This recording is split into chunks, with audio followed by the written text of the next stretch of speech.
తాకట్లో ఉన్న మీ బంగారాన్ని విడిపించి ఆ రోజు ఆన్లైన్ రేటుకి కొంటాం. Sharma gold company.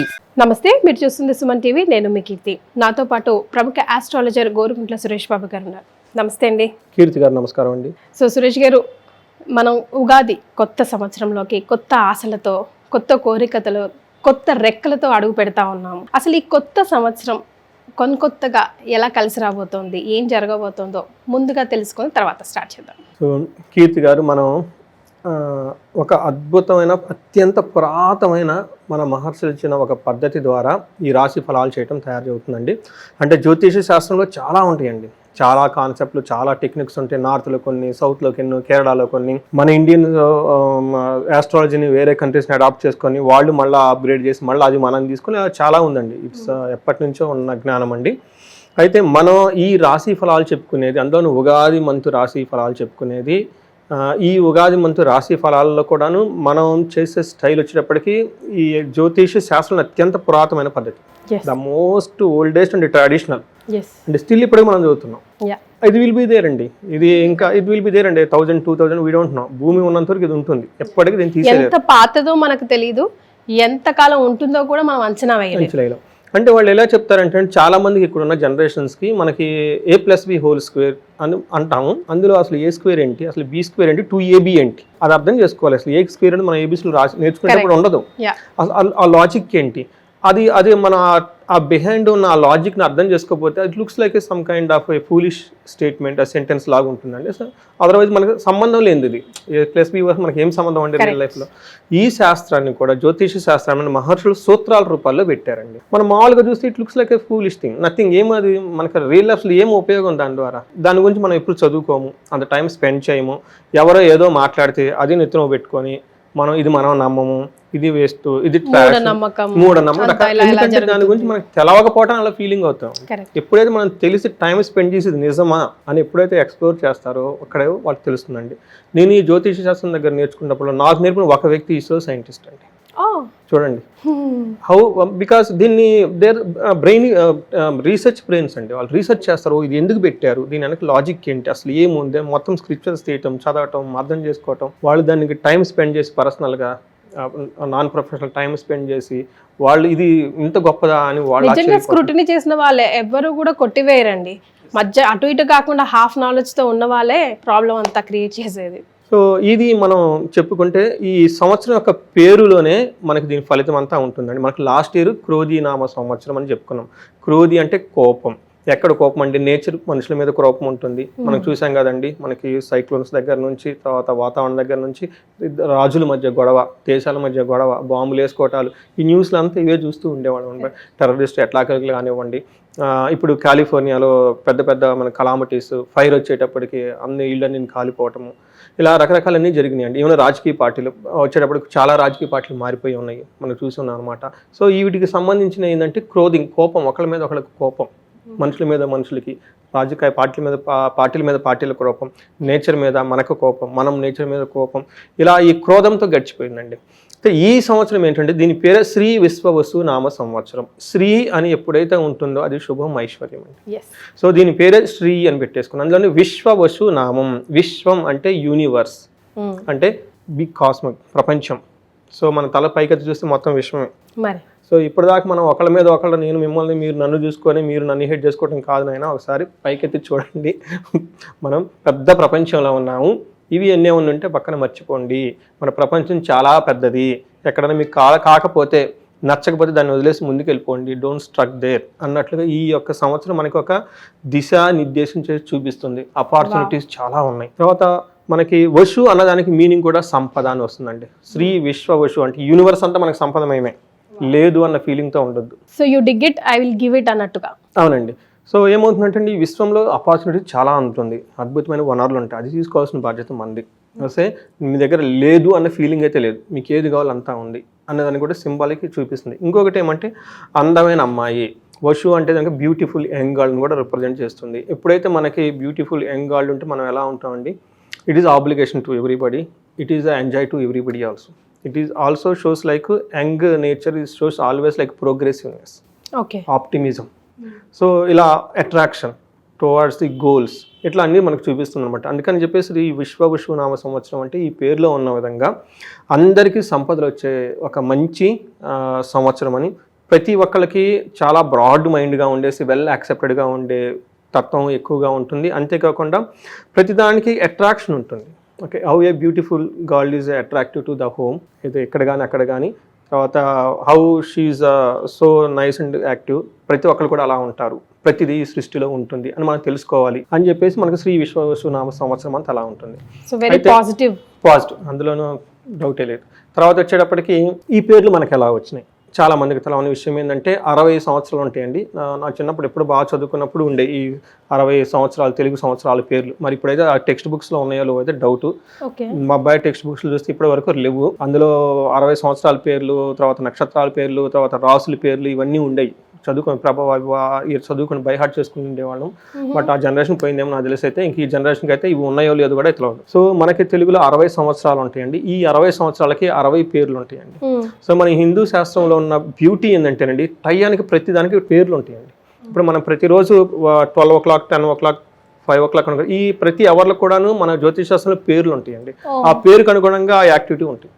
అలానే మనకి ఈ సంవత్సరానికి కూడా మనకి ఏంటంటే 60 సంవత్సరాలకి సైకిల్ మారుతూ ఉంటుందండి. ఫస్ట్ మనకి 60 సంవత్సరాలకు మళ్ళీ 60 సంవత్సరాలు. అందుకని మనకి అంటే మనిషి యొక్క ఆయుష్ 120 years అయితే ఈ కలియుగం ప్రకారం మన జ్యోతిష్ శాస్త్రం ప్రకారం 120 years. అయితే ఎప్పుడైతే 60 years కంప్లీట్ అయిపోయింది, అతను ఒక సైకిల్ కంప్లీట్ అయ్యారు కాబట్టి షష్ఠి పూర్తి అయ్యారు. అందుకని 60 సంవత్సరాలు చేసుకుంటారు. మళ్ళీ రెండో సైకిల్ స్టార్ట్ అవుతుంది కాబట్టి ఆ ఫేని అతను లైఫ్ క్రాస్ అయ్యాడు. అందుకని మిడిల్ ఏజ్ అంటారు 60. ఓకే, మిడిల్ ఏజ్ తర్వాత అది డిఫరెంట్ ఇష్యూ అనుకోండి.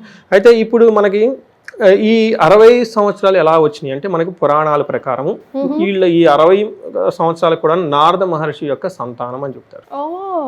అవునండి. సో వీళ్ళకి నారద మహర్షి తన కొడుకులు యుద్ధానికి వెళ్ళినప్పుడు వాళ్ళందరూ చనిపోతారు.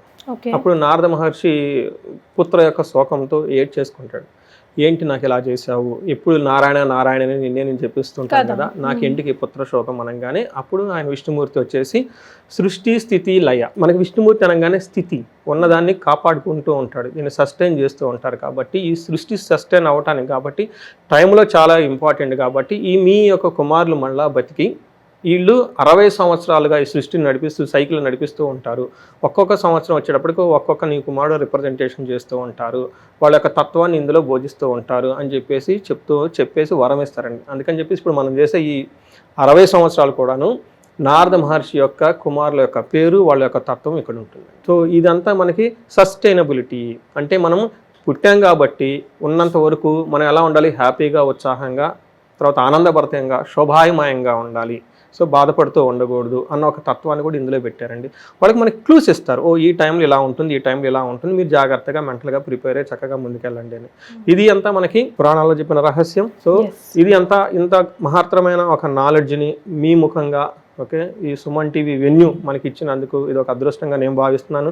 అలానే చూసే వాళ్ళకు కూడా అష్టైశ్వర్యాలు కలగాలని ఈ పేరులో నేను శ్రీ విశ్వనామ సంవత్సరం ఆ పేరుకు తగ్గ వాళ్ళ ఇంట్లో కూడా ఐశ్వర్యం నిండుకొని ఉండాలని చెప్పేసి కోరుకుంటూ మనం ముందుకెళ్దామండి. వెరీ వెల్ స్టార్టెడ్ అండి. Thank you so much. And it's our blessings మీ ముఖంగా మేమందరం తెలుసుకోవడం కూడా. సో ఈ తెలుగువారి సంవత్సరాది ఉగాది రోజు తులారాశి వారికి ఎలా ఉండబోతుందండి?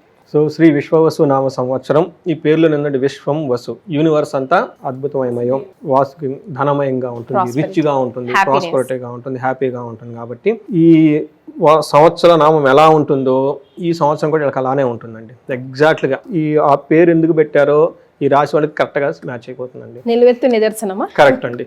ఏదైనా కనుక రాసుల్లో 12 రాసుల్లో 100కి 100 ది బెస్ట్ ఏదైనా ఉందంటే అది తులారాశి వాళ్ళండి. అవునండి, చాలా బాగుందండి. ఇంకోటి ఏంటంటే మా పాపది కూడా తులారాశి కాబట్టి నేను 1-2 సార్లు చెక్ చేసుకుంటాను. మా అమ్మది కూడా తులారాశి. ఇంకా మన ఫ్యామిలీ మెంబర్స్ మన ఫస్ట్ క్లయింట్స్ అండి.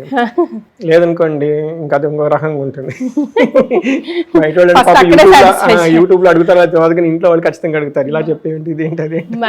ఫ్రెండ్స్ తోటి ఫ్యామిలీ మెంబర్స్ తోటి కాషియస్ గా ఉండాలన్నమాట. ఫస్ట్ మిమ్మల్ని ప్రశ్నించేది వాళ్ళే కాబట్టి. సో తులారాశి కనుక చూస్తే ఇందులో ఫస్ట్ నక్షత్రాలు చిత్త 3-4 పాదాలు, స్వాతి 1-2-3-4 పాదాలు, విశాఖ 1-2-3 పాదాలు అంతా తులారాశి. పేరు బలం కనుక చూసుకుంటే రా, రీ, రు, రే, రో, తా, తీ, తూ, తే ఈ సౌండ్లు ఇదే సౌండ్తో మోరార్లెస్ ఉన్న వాళ్ళ పేరు కనుక బాగా పాపులర్గా ఉన్న పేరు, అందరు ఎక్కువ మంది పిలిచే పేరు కనుక ఈ అక్షరాలతో కనుక ఉంటే అది తులారాశి అవుతుందండి. మన కందాయ ఫలాలు, ఆదాయ ఫలితాలు, ఆదాయం రాజ్యపూజ్యం కనుక చూసుకుంటే వీళ్ళకి ఆదాయం 11, వ్యయం 8. ఓకే, ఆదాయం బాగుందని చెప్పుకోవాలి. వీళ్ళకి రాజ్యపూజ్యం 2, అవమానం కూడా 2. చాలా తక్కువ మంది, అంటే 4లో 2 విమర్శిస్తూ ఉంటారు, 2 మాత్రం ఓకే మెచ్చుకుంటూ ఉంటారు. బట్ బాగా గమనించిన ఆదాయం ఎక్కువగా ఉంది, వ్యయం తక్కువగా ఉంది. సో ఈ ప్రకారంగా చూసుకుంటే ఓవరాల్గా వీళ్ళకి చాలా బాగుందని మనం చెప్పుకోవాలన్నమాట. మనకి ప్లానటరీ పొజిషన్ కనుక చూస్తారండి, మీనరాశిలో శని ఉన్నారండి, తర్వాత మనకి గురువు వచ్చేటప్పటికి మిథున రాశిలో ఉంటారు, రాహు కేతువులు మనకి కుంభరాశిలోను, తర్వాత సింహరాశిలో ఉన్నారండి. తర్వాత గురువు 11వ తారీఖు, మే 11, 14వ తారీఖున, 18వ తారీఖున లాట్ ఆఫ్ ప్లానెట్స్ చేంజెస్ ఉన్నాయండి. వీటి యొక్క ఇంపాక్ట్ అందరికీ ఉంటాయండి. సో ఈ రాశి వాళ్ళకి కూడా, తులారాశి వాళ్ళకి ఎలా ఉందో మనం చూద్దాం. మనకి సూక్ష్మ గోచారం అని అంటారు అన్నమాట. ఈ సూక్ష్మ గోచారం ప్రకారం కనుక చూసుకుంటే వెరీ సింపుల్, 3 ముక్కలని మొత్తం తెలిసేసుకోవచ్చు సమర్ ఎలా ఉండబోతుంది అనమాట. వీళ్ళకి శని, గురు, రాహు, కేతుల యొక్క చూస్తే ఎలా ఉంటుందంటే, ఫస్ట్ సపత్న క్షయం, సుఖప్రాప్తి, శోకం, సౌఖ్యం. ఇందులో ఈ 4 ముక్కల్లో కూడా ఒక శోకం తప్పిచ్చేస్తే మిగతా అన్ని పాజిటివ్ టర్మ్స్ అండి. సపత్న క్షయం అంటే ఎనిమీస్, వీళ్ళ మీద శత్రువుల బాధ ఇప్పటిదాకా ఎవరైనా ఉంటే శత్రువుల మీద వీళ్ళకి ఆధిక్యత వచ్చేస్తుంది, శత్రు బాధ వెళ్ళిపోతుంది. ఇంకంతే, ఇప్పటిదాకా వాళ్ళు ఎందుకు హేట్ చేస్తారో వీళ్ళకి అర్థం కాదు, వీళ్ళు వాళ్ళ కింద కూడా ఐడియా లేదు. ఎప్పుడైతే ఉగాది పండుగ వెళ్ళిపోయిందో వాళ్ళ మానాన్ని వాళ్ళు వెళ్ళిపోతారు, వీళ్ళ మానాన్ని వీళ్ళు వెళ్ళిపోతారు. మనకు బస్సులో ఒకసారి ట్రైన్లో ఎక్కి కూర్చొని అప్పటిదాకా కొట్టుకుంటారు, దిగి వెళ్ళిపోతారు, స్టేషన్స్ రాగానే పాప వీళ్ళకి కూడా ఇప్పటిదాకా ఎందుకు గొడవ పడ్డారు, ఏం చేస్తుందో వాళ్ళకి అర్థం కాదు, టైం వచ్చేసింది, ఎవరి దారిలో వెళ్ళిపోతారు. తర్వాత సుఖప్రాప్తి, ఈ మీనింగ్ ఇందులోనే ఉందండి. వీళ్ళకి ధనం కానివ్వండి, హ్యాపీనెస్ కానీ చక్కగా వచ్చే అవకాశం ఎక్కువగా ఉంటుంది. సౌఖ్యము, 11లో ఇంట్లో కేతు ఉండటం వల్ల ఆధ్యాత్మికంగా ఉండేసి చాలా కంఫర్టబుల్గా ఉండి లగ్జరీగా ఉంటారండి. అయితే వీళ్ళకి శోకం, ఒక రాహువు మాత్రం ఇబ్బంది పెట్టే స్థితిలో ఉన్నారండి. ఇది ఒక్కటి గమనించుకోవాలి. ఒక రకంగా చూస్తే 70% చాలా బాగుంది అని చెప్పుకోవాలి. మనం కనుక చూస్తే ఈ డీటెయిల్స్ కనుక చూస్తే 6వ ఇంట్లో వీళ్ళకి లోహమూర్తిగా శని ఉన్నారండి. లోహమూర్తిగా క్రూర గ్రహం ఉంటే బాగా మంచి యోగ్యతనిస్తుంది. అందులోనే 6వ ఇంట్లో కనుక క్రూర గ్రహం ఏదున్నా కానీ చక్కగా యోగ్యతనిచ్చిందండి. వీళ్ళకి కూడా తులారాశి వాళ్ళకి శని ఉండటం వల్ల అక్కడ చాలా యోగ్యతని ఇస్తుంది అనమాట. ఎలాంటి యోగ్యతనంటే ధనధాన్యాభివృద్ధి, బంధు సంతోష వర్ధనం, స్త్రీ సౌఖ్య, గృహ నిర్మాణం, సప్తమ స్థానే శని అని చెప్తారనమాట. వెరీ సింపుల్ లాంగ్వేజ్ అండి. ధనధాన్యాభివృద్ధి, ధనము ధాన్యం చక్కగా వచ్చేస్తుంది, వృద్ధి చెందుతూ ఉంటుంది. బంధు సంతోషం, బంధువులతో చక్కగా సంతోషంగా ఉంటూ ఉంటారు. వర్ధనం అంటే బాగా వృద్ధి చెందుతూ ఉంటుంది, ధనాభివృద్ధి చెందుతూ ఉంటుంది అనమాట. ఇప్పుడు దాకా చెప్పుకున్న విషయంలో బాగా వృద్ధి చెందుతుంటుంది. అలాగే స్త్రీ సౌఖ్యం అని చెప్తారంటే స్త్రీలకైతే పురుష సౌఖ్యం, పురుషులైతే స్త్రీల సౌఖ్యం. అంటే భార్యాభర్తల మధ్య కానివ్వండి, లేదంటే ఎంప్లాయీ, బాస్ ఇలాంటి మధ్య ఏదైనా గొడవలు కానీ ఏమైనా ఉంటే కనుక అవన్నీ పోయేసి చాలా మంచి సపోర్ట్ వస్తుందండి ఇద్దరికి. అప్పటిదాకా కొంతమంది వైఫ్ అండ్ హస్బెండ్ దూరంగా ఉన్నా కానివ్వండి, మనస్పర్ధలు ఉన్నా కానీ ఈ టైంలో అవి పోయేసి ఒకళ్ళ నుంచి ఒకళ్ళకి మంచి చక్కగా సపోర్ట్ వస్తుందండి. ఇది ఒక మంచి చెప్పుకోవాలండి. తర్వాత గృహ నిర్మాణం, ఈ టైంలో ఈ రాశి వాళ్ళు ఇల్లు కట్టే అవకాశం ఎక్కువగా ఉంది. సో రియల్ ఎస్టేట్లో ఉన్నా కానీ, భూమి కొనాలన్నా కానివ్వండి, ఏది చేసినా కానీ చాలా చక్కగా కలిసి వచ్చే అవకాశం ఎక్కువగా ఉంది. ఇది ఒక మంచి పరిణామం అని చెప్పుకోనమాట. అంతేకాకుండా వీళ్ళు 3rd హౌస్ 8th ఇంట్లో చూడటం వల్ల ఏమవుతుందంటేనండి, వీళ్ళకి వాళ్ళ తోబుట్టువుల నుంచి బాగా మంచి సపోర్ట్ వస్తుందండి. అలానే తోబుట్టువులకి వీళ్ళు కూడా బాగా హెల్ప్ చేస్తారు. టోటల్గా ఒక ధైర్యవంతంగా ఉంటారు. అంతేకాకుండా వీళ్ళు 8వ ఇంట్లో ఉండటం వల్ల ఒక చిన్న విషయం అండి, లా షూట్స్, ఎక్విజిషన్, అనవసరమైన కోర్టు గొడవలకు వెళ్తే అక్కడ వీళ్ళకి ప్రాబ్లమ్స్ ఎదురయ్యే అవకాశం ఎక్కువగా ఉంది. అందుకని వీళ్ళు కోర్టుకి వెళ్ళటాలు, వేరే వాళ్ళు వాద్యాలు పెట్టాలు, వేరే వాళ్ళతో తగాదాలు పెట్టుకుంటే అవి అక్కడ స్టాగ్నేటెడ్ అయిపోయి దాంతో రిజల్ట్ రాకుండా ఆగిపోతారు అక్కడ. అందుకని చెప్పేసి ఆ మ్యాటర్లోకి వెళ్లకుండా ఉంటే చక్కగా బయట కూర్చొని, వీళ్ళకి శత్రువుల మీద విజయం ఉంది ఆటోమేటిక్గా. బయట కలిసి కూర్చొని పెద్దవాళ్ళతో కలిసి కూర్చుంటే వాళ్ళ శత్రువు వీళ్ళు చెప్పినట్లు వీళ్ళకి కాంప్రమైజ్ చేసి మంచి రిజల్ట్ వచ్చేస్తుందండి. సో కోర్టు అని అక్కడ హ్యాంగ్ అవ్వకుండా బయట కనుక చూసుకుంటే బాగుంటుంది. జూపిటర్లకు 9వ ఇంట్లో ఉన్నారండి. ఇది కూడాను ఒక మహా మంచి యోగం అండి. ఏమని చెప్తారంటే అర్ధం స్వకులాచార, గృహలాభ, సుఖ భోజనం, నిత్య శ్రీ జన సంపర్క, నవమస్తే భవేద్ గురువు అని చెప్తారు. ఇందాక శని ఎలాంటివి ఇచ్చారో వీళ్ళు కూడా అలాంటివి సుమారు ఆటోమేటిక్గా ఇస్తూ ఉంటారు కాబట్టి వీళ్ళకి డబల్ బొనాంజీ అని చెప్పుకోవాలి. అర్థం బాగుంటుంది. స్వకులాచారం అంటే వాళ్ళకి యాన్సెస్టర్స్ నుంచి పెద్దవాళ్ళు చెప్పినట్లు వినటం, వేదిక్ స్క్రిప్చర్స్ చదువుకోవటం, పండగల్లో పార్టిసిపేట్ చేయటం, ఇలా పెళ్ళిళ్ళు కానీ ఇవన్నీ చక్కగా చేసుకునే అవకాశం ఎక్కువగా ఉంటుంది. గృహలాభం ఇందాక కూడా మనం చెప్పుకున్నాం, మళ్ళీ అగా వీళ్ళు కూడా గృహలాభం ఇస్తున్నారు, మంచి భోజనం చేస్తూ ఉంటారు. నిత్య స్త్రీ జన సంపర్క, స్త్రీలు అయితే జెంట్స్ వాళ్ళతో అంటే ఎక్కువగా కలిసేసి వాళ్ళతో చక్కగా పనులన్నీ చేసేసుకుంటూ ముందుకు వెళ్ళిపోయే అవకాశం ఎక్కువగా ఉంటుంది. దృష్టి వీళ్ళకి ఫస్ట్ ఇంట్లో 5th హౌస్లో కూడా దృష్టి ఉండటం వల్ల ఏమవుతుందంటే హెల్త్ ప్రకారంగా చాలా యాక్టివ్గా ఉంటారు. తర్వాత వచ్చేటప్పటికి వీళ్ళకి పిల్లలు కలగాలి అని ఎవరైనా కనుక ప్లాన్ చేసుకుంటే తులారాశి వాళ్ళకి బెస్ట్ టైం అండి పిల్లలు కంటానికి కపుల్స్కి. కొంతమంది నాకు ఫోన్లు చేసి అడుగుతూ ఉంటారండి, మీ ఇద్దరం జాబులు చేస్తున్నాం ఇప్పటిదాకా ప్లాన్ చేసుకోలేదండి, బెస్ట్ టైం ఏంటంటే ప్లాన్ చేసుకోవాలని అడుగుతూ ఉంటారు. సో కన్సల్టేషన్ ఫీజ్ చేయకుండా వాళ్ళకి ఈ రాశి వాళ్ళు ఏదైనా ఉంటే కనుక ఇయర్ బెస్ట్ చేసుకోవడానికి అనమాట. సూపర్. తర్వాత రాహు 5th హౌస్లో ఉండటం వల్ల కొన్ని విషయాల్లో ఇబ్బందులు ఉంటాయి, కొన్ని విషయాల్లో కొంచెం బాగా సపోర్ట్ చేస్తారు రాహు 5th హౌస్లో ఉన్నా. కానీ ఫస్ట్ వచ్చేటప్పటికి రాహు ఎలాంటి రిజల్ట్ ఇస్తారంటే ఓవరాల్గా పుత్ర వైరం, సుపాతృజం, కాలాతిక్రమణ భోజనం, సుసం వీర్యం, రూపాడాం పూజ్యం, పంచమస్తే ఫణి అని చెప్తారు. 5వ ఇంట్లో కనుక ఫణి ఉంటాయి అని చెప్తారంటే పుత్రులతో విరోధం జరిగే అవకాశం ఎక్కువగా ఉంటుంది. అంటే పిల్లల విషయంలో కేర్ఫుల్గా ఉండాలి. బట్ ఇందాక గురువు కూడాను బాగుంటారని చెప్తాం, ఇక్కడ రివర్స్ కాంట్రావర్స్ అనమాట. బట్ శాస్త్రం ఏం చెప్తుందంటే గురు దృష్టి 1,00,000 దోషాలన్నా పోగొడుతుంది అంటారు. అందుకని చెప్పేసి పుత్రుల విషయంలో ప్రాబ్లమ్స్ వచ్చినా గురువు బలం బాగా ఉండటం వల్ల అంత ఇబ్బంది పడే ప్రాబ్లమ్స్ అయితే ఉండవు. అందుకని టెన్షన్ పడిన అవసరం లేదు. ఇంకేమంటే ప్రభువులు వచ్చే గౌరవం పడతాం. వీళ్ళకి పై అఫీషియల్స్ కానివ్వండి, తర్వాత పై బాస్ కానివ్వండి, వాళ్ళ దగ్గర చక్కగా మంచి రిప్యుటేషన్ వచ్చేసి చక్కగా వీళ్ళకి కావాల్సిన పనులని వాళ్ళ ద్వారా వాళ్ళకి వీళ్ళు ఏది పెట్టినా కానీ ప్రపోజల్ వాళ్ళు యాక్సెప్ట్ చేసి ముందుకెళ్ళే అవకాశం ఎక్కువగా ఉంటుంది. అకాలంలో భోజనం తినే అవకాశం ఎక్కువగా ఉంటుంది. అందరి చేత గౌరవించబడతారు. ఆర్థికంగా బలంగా చాలా బాగుంటుంది. ఒక రకంగా డబ్బు వస్తుంది ఖర్చు అవుతుంది కాబట్టి. బట్ మనం ఏం చెప్తుంటే ఓవరాల్గా వీళ్ళకి రాహు ఉన్నా కానీ అంత పెద్ద ఇబ్బంది పెట్టే పొజిషన్లో అయితే లేరు కాబట్టి మిగతా అన్ని విషయాలు చాలా చక్కగా ఉంది. కాబట్టి ఇందాక మనం చెప్పుకున్నట్టు వీళ్ళకి ఆల్మోస్ట్ 80% అన్న రాశిలో బెస్ట్ రాశి, చాలా బాగున్న రాశి ఏమంటే తులారాశి అని చెప్పుకోవాలి. అండ్ వీళ్ళు కనుక బాగలేరు అనుకుంటే నాకు తెలిసి వేరే రాశులు ఎవరు బాగుంటారు. మరి నక్షత్రాల ప్రకారం ఎలా ఉందండి? చిత్తా నక్షత్రం కనుక చూసుకుంటే వీళ్ళకి 3 విషయాల్లో చాలా బాగుందండి. ఒక్క విషయంలో కేర్ఫుల్గా ఉండాలి. ఫస్ట్ ఎక్కడ బాగుందంటే వీళ్ళకి ధనం ప్రకారం చాలా బాగుంది. తర్వాత ధనలాభము, ధాన్యలాభం, నిరోగం, ఇప్పటిదాకా మనం అన్ని చెప్పుకునే చాలా చక్కగా ఉన్నాయి. ఒక్క విషయంలో వీళ్ళకి ఈ 2 వరకు చిత్తా నక్షత్రం వాళ్ళకి మరణ తుల్యం. Okay, something related to with death అంటే చనిపోవడం కాదండి, మనం వాళ్ళు చేస్తున్న ఒక డ్రీమ్స్ కానీ వాళ్ళకున్న విజన్ కానివ్వండి, అప్పటిదాకా కనుక ఏదైనా పని కనుక స్టార్ట్ చేస్తుంటే అవి మధ్యలో ఆగిపోవటం కానీ ఇట్లాంటి ఏదో ఒక విషయంలో ఆగిపోయి క్రైసిస్లో పడే అవకాశం ఎక్కువగా ఉంది. డిస్ట్రాయ్ అంటారు కదండి, అలా అయిపోయే అవసరం అయితే ఎక్కువ వచ్చేసింది. అది ఒక రకంగా మంచిదండి. అంటే ప్రతిదీ జీవితంలో రావాలని ఏమన్నారు కదండి, కొన్నిసార్లు రిజల్ట్ రాని ముందుగానే తెలుసుకొని తీసేసుకుంటే లైఫ్ బాగుంటుంది అంతండి.